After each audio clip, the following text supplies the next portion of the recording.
২৪-এর অভ্যুত্থানে নেতৃত্বদানকারী বৈষম্য বিরোধী আন্দোলনের ছাত্রদের নিয়ে গঠিত হয় রাজনৈতিক দল জাতীয় নাগরিক পার্টি এনসিপি। জামায়াতে ইসলামীর সঙ্গে জোটবদ্ধ হয়ে ত্রয়োদশ জাতীয় সংসদ নির্বাচনে অংশগ্রহণ করে দলটি।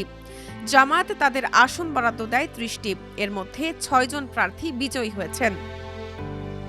এনসিপির বিজয়ী ৬ প্রার্থী হলেন ঢাকা ১১ আসন থেকে নাহিদ ইসলাম, নারায়ণগঞ্জ ৪ আসন থেকে আব্দুল্লাহ আলামিন, কুমিল্লা ৪ আসন থেকে মোহাম্মদ আবুল হাসনাত আব্দুল্লাহ, রংপুর ৪ আসন থেকে আখতার হোসেন, নোয়াখালী ৬ আসন থেকে হান্নান মাসুদ এবং কুড়িগ্রাম ২ আসন থেকে ড আতিক মুজাহিদ।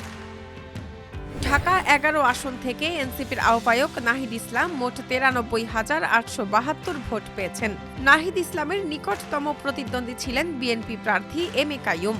তিনি পেয়েছেন ৯১,৮৩৩ ভোট। নাহিদ কাইয়ুমের চেয়ে ২,০৩৯ ভোট বেশি পেয়েছেন।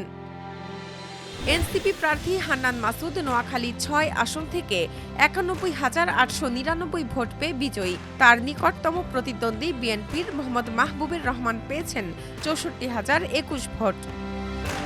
কুমিল্লা ৪ আসন থেকে বিপুল ভোটের ব্যবধানে বিজয়ী এনসিপির মোহাম্মদ আবুল হাসনাত আব্দুল্লাহ। তিনি পেয়েছেন ১,৬৬,৫৮৩ ভোট। তার নিকটতম প্রতিদ্বন্দ্বী গণ অধিকার পরিষদের মোহাম্মদ জসিম উদ্দিন পেয়েছেন ৪৯,৮৮৫ ভোট।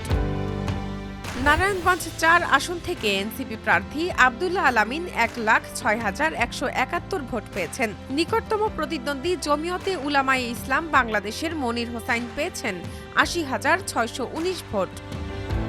কুড়িগ্রাম ২ আসন থেকে এনসিপি প্রার্থী আতিকুর রহমান মোজাহিদ জয় পেয়েছেন ১,৭৮,৮৬৯ ভোট পেয়ে। তার নিকটতম প্রতিদ্বন্দ্বী বিএনপির মোহাম্মদ সোহেল হোসনাইন কায়কোবাদ পেয়েছেন ১,৭০,৩৩৫ ভোট।